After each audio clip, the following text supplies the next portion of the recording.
بسم الله الرحمن الرحيم وإذ قلنا للملائكة اسجدوا لآدم فسجدوا إلا إبليس أبى فقلنا يا آدم إن هذا عدو لك ولزوجك فلا يخرجنكما من الجنة فتشقى إن لك ألا تجوع فيها ولا تعرى وأنك لا تظمأ فيها ولا تضحى. یہ سورہ طٰہٰ کی چند آیتیں ہیں. اللہ تبارک و تعالی نے شیطان کے آدم علیہ السلام کو سجدہ نہ کرنے کا یعنی شیطان کی سرکشی کا تذکرہ فرمایا اور حضرت آدم علیہ السلام کو بھی کہا. چنانچہ اللہ نے فرمایا کہ جب ہم نے فرشتوں سے کہا کہ سجدہ کرو، سارے فرشتے سجدے میں گر گئے، ابلیس سجدے میں نہیں گیا، تو ہم نے حضرت آدم سے یہ بات کہہ دی ان ھذا عدو لک ولزوجک، یہ تمہاری پوری فیملی کا دشمن ہے، تمہارا بھی دشمن ہے اور تمہاری بیوی کا بھی دشمن ہے. فلا یخرجنکما من الجنۃ، ایسا نہ ہو کہ یہ تم دونوں کو جنت سے نکال دے، کیونکہ اگر ایسا ہوا تو فرمایا فتشقى، آدم تم مشقت میں پڑ جاؤ گے. یعنی دشمن دونوں کا ہے، جنت سے نکالے بھی دونوں جائیں گے. اگر اس کے چکر میں آئے تو جنت سے پوری فیملی جائے گی، لیکن مشقت میں جو پڑیں گے وہ یہ نہیں کہا کہ تم دونوں مشقت میں پڑ جائیں گے، بلکہ آدم علیہ السلام سے کہا کہ اے آدم تم مشقت میں پڑ جاؤ گے. بھائی قاعدے کا تقاضا تو یہ تھا کہ جب جنت دشمن دونوں کا ہے، جنت سے نکالے دونوں جا رہے ہیں، پھر مشقت میں بھی تو دونوں آنا چاہیے نا. ارے پھر مشقت میں بھی تو دونوں آئیں گے، لیکن ایسا نہیں کہا. کیوں؟ اس لیے کہ اللہ تبارک و تعالی نے ایک اصول ازدواجی زندگی کا، میاں بیوی کے رہن سہن کا ایک اصول اس کے اندر بیان فرمایا کہ جب جنت سے نکال دیے جائیں گے، اگر جنت سے تم کو نکال دیا گیا تو عورت کا کام، تمہاری بیوی کا کام جہاں بھی تم نکالے جاؤ گے، اتارے جاؤ گے، وہاں بیٹھنے کا ہی رہے گا. اور یہ جو نعمتیں تم کو جنت میں مل رہی ہیں، کون سی نعمت مل رہی ہے جنت میں؟ فرمایا ان لک الا تجوع فیہا ولا تعری، جنت میں تمہارا حال یہ ہے کہ تم کو بھوک نہیں لگتی ہے. بھوک تو لگتی ہے وہاں پر بھی، لیکن جنت کا جو سسٹم ہے وہ ٹوٹل آن لائن ہے. آپ نے بس ارادہ کیا اور دماغ میں کلک ہوا کہ فوراً وہ چیز حاضر ہو جائے گی. اور جنت کی جو نعمتیں ہیں اس کے آرڈر میں ٹائم نہیں لگتا ہے. جیسے بڑی ہوٹلوں میں آپ جاؤ، کوئی بھی آرڈر کرو تو وہاں پہلے ہی لکھا ہوا رہتا ہے کہ آرڈر دینے کے 10 منٹ کے بعد کھانا ملے گا، لکھا ہوا رہتا ہے. اور یہ بھی لکھا ہوا رہتا ہے، مینیو تو بہت لمبا چوڑا ہے لیکن نیچے لکھ دیا جاتا ہے کہ موسم کے حساب سے جو مال تیار ہوگا وہی ملے گا. یعنی جو لکھے ہوئے وہ بھی سارے نہیں ملنا ہے، جنت کا سسٹم ایسا نہیں ہے. جنت میں تو اللہ تبارک و تعالی نے اتنی فاسٹ سروس کر رکھی ہے. اگر کوئی بندہ ایک چیز کھا رہا ہے اور وہ چاہتا ہے کہ میں شکل یہی رہے، صورت یہی رہے، آئٹم یہی رہے، لیکن مزہ کسی اور چیز کا آ جائے. آم کھا رہے ہیں اور آدمی یہ سوچ لے کہ اس میں انار کا ٹیسٹ آ جائے، انگور کا ٹیسٹ آ جائے، اللہ تبارک و تعالیٰ فوراً اس چیز کو تبدیل کر دے گا. اور یہ اللہ کی ذات کے لیے کوئی بعید نہیں ہے، کوئی مشکل کام نہیں ہے. دیکھو قرآن کریم میں اللہ تبارک و تعالیٰ نے ان لوگوں کے لیے جو بعد الموت کا انکار کرتے ہیں ایک آیت کریمہ نازل فرمائی. فرمایا وَهُوَ الَّذِي يَبْدَأُ الْخَلْقَ، اللہ کی ذات وہ ہے جو تمام مخلوق کو پیدا کرتا ہے. ثُمَّ يُعِيدُهُ وَهُوَ أَهْوَنُ عَلَيْهِ، اور پھر دوبارہ وہی زندہ کرے گا. اور دوبارہ زندہ کرنا یہ کام اللہ کے لیے اور بھی آسان ہے، اس لیے کہ پہلے جب بنایا تھا تو کوئی ایسا نہیں کہ کوئی شکل ڈھال کر کے، کسی کو دیکھ کر کے یا کسی انجینئر سے مشورہ لے کر کے بنایا. نہیں، اللہ نے اپنی قدرت کاملہ، حکمت بالغہ سے پیدا فرما دیا. جب ایک مرتبہ جب تم نہیں تھے، کچھ نہیں تھے تو بنا دیا، اب تو بن کر ایک مرتبہ فوٹو آ چکی ہے. ارے پہلے تو بنانا، حالانکہ اللہ کے لیے کوئی مشکل کام نہیں ہے. اللہ کے لیے پہلی مرتبہ بنانا بھی کوئی مشکل کام نہیں ہے، لیکن اس کو ہم مثال سے یوں سمجھیں کہ جب کچھ نہیں تھا تب بنا دیا، اب بنانا نہیں ہے، اب تو جو بن چکے ہیں ان کو باہر نکالنا ہے. یعنی اب تو خالی فوٹو کاپی نکالنے کا کام ہے. مٹیریل تو تیار ہو، ٹائپنگ کا کام ہو چکا ہے، اب خالی کیا کرنا ہے؟ خالی فوٹو کاپی باہر کرنا ہے. تو فوٹو کاپی میں سے ایک بٹن دباؤ، ساری فوٹو کاپی باہر آ جاتی ہے. بتائیے آتی ہے کہ نہیں آتی ہے؟ تو جنت کی نعمتوں میں اگر کوئی بندہ ایک چیز میں دوسری چیز کی لذت چاہے گا، اللہ کے لیے وہ بھی آسان ہے. یعنی یہ اس کو مثال سے یوں سمجھیں کہ ہمارے پاس ایک کمپنی کی سم ہے، آئیڈیا کی سم ہے. اب ہم چاہ رہے ہیں کہ جیو میں پورٹ کروا لیں، اس کی اسپیڈ اچھی ملتی ہے. ایئرٹیل میں کنورٹ کروا لیں، اس کی اسپیڈ اچھی ملتی ہے. بہت آسان کام ہے، نمبر وہی رہے گا، کمپنی چینج ہو جائے گی. ارے ہو رہا ہے کہ نہیں ہو رہا ہے؟ نمبر وہی ہے اور کمپنی تبدیل ہو گئی. جب یہ کام ہو سکتا ہے تو کیا اللہ کی ذات اتنی اس چیز کی پر قادر نہیں ہے کہ وہ انگور میں سیب کا ذائقہ پیدا کر دے، وہ انار میں تربوز کا ذائقہ پیدا کر دے؟ ذالک تقدیر العزیز العلیم، یہ اللہ تبارک و تعالیٰ کا، اور جو کہ ہر چیز پر قادر اور زبردست ہے، یہ اس کے فیصلے ہیں اور وہ اپنے فیصلے میں بالکل اٹل ہے. بہرحال تو بات یہ چل رہی تھی، اللہ نے فرمایا جنت میں آپ کی کنڈیشن یہ ہے اللہ تجوع فیہا، نہ تو آپ کو بھوک لگتی ہے، اور لگتی بھی ہے تو فوراً وہ چیز حاضر ہو جاتی ہے. ولا تعرا، اور جنت میں آپ کا لباس بھی نہیں اترتا ہے. یعنی جنت میں آپ کے پاس جنتی لباس ہے، جب چاہے جیسا چاہے لباس آپ پہن سکتے ہیں. وَأَنَّكَ لَا تَظْمَأُ فِيهَا، اور جنت میں آپ کو پیاس بھی نہیں لگتی ہے.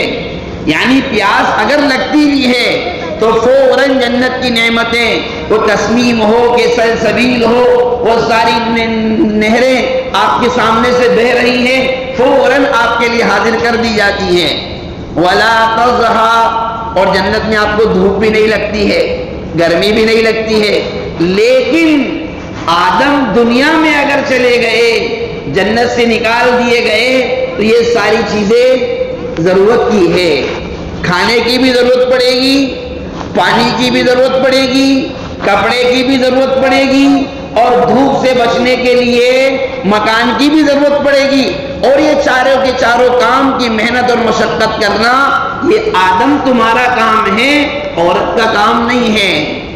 یہاں سے یہ مسئلہ فقہا نے نکالا کہ عورت کے لیے کھانے کا خرچ، پینے کا خرچ، کپڑوں کا خرچ، مکان کا خرچ، یہ مرد کی ذمہ داری ہے، کیونکہ اللہ نے آدم علیہ السلام سے کیا کہا، فتشقا، آدم تم مشقت میں آ جاؤ گے، یعنی یہ ساری ضرورتوں کا انتظام کرنا تمہارا ہے، کام ہے، عورت کا کام نہیں ہے۔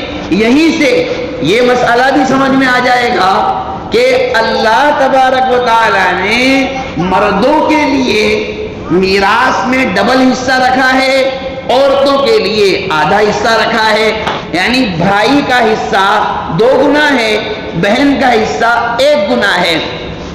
وہ الگ بات ہے کہ ہمارے بھائی لوگ بیچارے دیتے ہی نہیں ہیں، بہت کم، اور کوئی بہت زیادہ ہی دیندار ہے، بہت زیادہ، یعنی اتنا بڑا دیندار کہ جس پر دینداری کے سل ٹھپے لگے ہوئے ہیں، مہر لگی ہوئی ہے، وہ دیتا بھی ہے تو کیا کہتا ہے 50,000 دے کے خوش، 1 لاکھ دے کے خوش، اور حصہ نکل رہا ہے کروڑوں میں، حصہ نکل رہا ہے 50 لاکھ میں، لیکن 50,000 دیے اور ہم نے بہنوں کا حق ادا کر دیا، ایسا نہیں ہے۔ اور مولوی صاحب سے مسئلہ کیا پوچھتے ہیں، مولوی صاحب ہماری بہنیں کہہ رہی ہیں ہم نے خوشی سے معاف کیا۔ ایک سوال یہ بتائیے، یہ دنیا میں آج تک یہ مسائل جو پیدا ہوئے ہیں وہ بہنوں کی طرف سے پیدا ہوئے ہیں کہ بہنوں نے معاف کر دیا؟ کوئی یہ مسئلہ پوچھنے کے لیے نہیں آتا ہے۔ مولوی صاحب ایسا ہو سکتا ہے کہ بھائی اپنا حق بھی بہنوں کو دے دے، تو کیا معاف کرنے کے لیے بہنیں رہ گئی ہیں؟ ارے معاف کرنے کے لیے عورتیں ہی رہ گئی ہیں، مرد کا کام نہیں ہے، بھائی بھی تو معاف کر سکتا ہے۔ ارے بھائی بھی تو ایسا کہہ سکتا ہے کہ ٹھیک ہے مجھے اللہ نے بہت دیا ہے، میں نے اپنے بلبوتے پر ماشاءاللہ بہت کما لیا ہے، ابا کی جتنی بھی میراث ہے، ابا کا جتنا بھی مال ہے میں سارا بہن کو دے دوں۔ کیوں بھائی؟ یہاں معافی والا سسٹم نہیں ہے۔ تو خیر آپ معاف نہ کریں کوئی بات نہیں، لیکن جو بنتا ہے وہ تو دیں، ارے جتنا حق بنتا ہے اتنا تو دیں۔ تو اللہ تعالیٰ نے عورت کو کئی ذمہ داریوں سے بری کر دیا، یعنی اس کے اوپر نہ بچوں کے پالن پوشن کا خرچ ہے، نہ اپنے ماں باپ کی ذمہ داری ہے کہ ان کو کما کر کے کھلائے، نہ اپنے بچوں کی ذمہ داری ہے کہ بچوں کو کما کر کھلائے۔ مالی اعتبار سے اللہ نے ساری ذمہ داریوں سے اس کو بری کر دیا۔ اب اگر اس کو 25 روپے مل رہے ہیں، بھائی کو 50 مل رہے ہیں، تو اس بھائی کے 50 میں آپ خرچے دیکھو۔ سب سے پہلے تو میڈم کا خود کا خرچہ ہے، ان کو دینا ہے، پھر جو بچے ہیں ان کا خرچہ ہے، والدین اگر کمزور ہیں، بوڑھے ہیں، ضعیف ہیں، ان کا بھی خرچہ ہے، اور بھی اگر متعلقین ہوں ان سب کا خرچہ کس کے اوپر ہے؟ مرد کے اوپر ہے۔ اب وہ 50 روپے میں کس پر خرچ کرے گا؟ تو اس کو اگر ڈبل دیا ہے تو کئی خرچے اس کے آگے لگے ہوئے ہیں، اور جو عورت کو 25 ملے ہیں، آدھا ملا ہے، وہ تنہا اس کے اکیلے کا ہے، اس میں کوئی پارٹنر نہیں ہے، اس میں کوئی شریک نہیں ہے، کسی کو نہیں دینا ہے۔ اس لیے اللہ تبارک و تعالیٰ نے مرد کے لیے ڈبل اور عورت کے لیے آدھا حصہ رکھا۔ بہرحال تو اللہ تبارک و تعالیٰ نے حضرت آدم علیہ السلام کو کہا کہ کھانے کی ذمہ داری، مکان کی ذمہ داری، کپڑوں کی ذمہ داری اور پانی کی ذمہ داری، یعنی نان نفقہ جس کو کہتے ہیں، یہ سارے خرچے اس کا ذمہ دار شوہر ہے، مرد ہے، عورت اس کی ذمہ دار نہیں ہے۔ اگر یہ بات سمجھ میں آئی تو اسی سے یہ بات بھی پتہ چل گئی کہ یہ جو شادی بیاہ میں عورت کے اوپر اور عورت کے گھر والوں پر، لڑکی کے گھر والوں پر ایک بہت لمبا چوڑا بوجھ اور بہت لمبی چوڑی زنجیریں اور توق جو ہمارے سماج، ہمارے معاشرے نے جہیز کے نام پر ڈال رکھی ہے، یہ ہماری طرف سے کیا گیا کھلا ہوا بہت بڑا اتیکرمن ہے جو ہم نے کر لیا ہے۔ اس کو ہٹانے کی ضرورت ہے، اس کو ختم کرنے کی ضرورت ہے۔ اسی کو تو قرآن نے فرمایا وَيَضَعُ عَنْهُمْ إِصْرَهُمْ وَالْأَغْلَالَ الَّتِي كَانَتْ عَلَيْهِمْ۔ انبیاء علیہم السلام کی تعلیمات، لوگوں نے اپنے اوپر جو بوجھ ڈال رکھے ہیں، جو تو اپنے گلوں میں لوگوں نے ڈال رکھے ہیں، وہ اللہ نے نہیں کہے، قرآن نے نہیں کہے، کسی کتاب میں نہیں کہے، انبیاء علیہم السلام کی تعلیمات اس توق کو اور ان غلط زنجیروں کو ہٹانے کے لیے اور صحیح راہ کی رہنمائی کرنے کے لیے آتے ہیں۔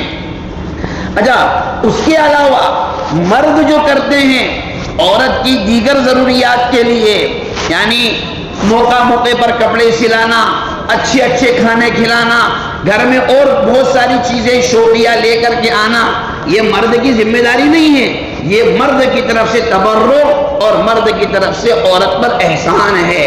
لیکن ساتھ ساتھ میں اب آپ نے یہ مسئلہ تو سن لیا کہ اب کل کو کوئی جا کر کے گھر میں یہ کہے کہ بس خالی چھوٹا موٹا مکان دے دیں گے، خالی جو 19-20 جو بھی کھانا ہو متوسط درجے کا وہ دے دیں گے، سال بھر میں 2-1 جوڑی کپڑے سلا دیں گے اور پانی وانے کا انتظام کر دیں گے، اس کے علاوہ ہماری کوئی جوابداری نہیں۔ ٹھیک ہے، آپ کر سکتے ہیں، آپ کر سکتے ہیں، لیکن ساتھ میں یہ بھی سن لیں کہ عورت کی ذمہ داری جو ہمارے گھر کی عورتیں ہمارے پورے گھر کا بوجھ ڈھوتی ہے، اس کا بھی کام کرنا، یہ جھاڑو بھی لگانا، پوچھے بھی لگانا، برتن بھی دھونا اور سب کے کپڑے بھی دھونا، اور یہ بھی کر وہ بھی کر۔ وہ 10 مہمان آ گئے، آپ آرڈر مار رہے ہیں کہ 10 مہمانوں کو لا رہا ہوں، فوراً کھانا بنا لو، یہ عورت کی ذمہ داری نہیں ہے، وہ کر رہی ہے، اس کا احسان ہے، وہ اگر کر کے دے رہی ہے تو اس کا احسان ہے۔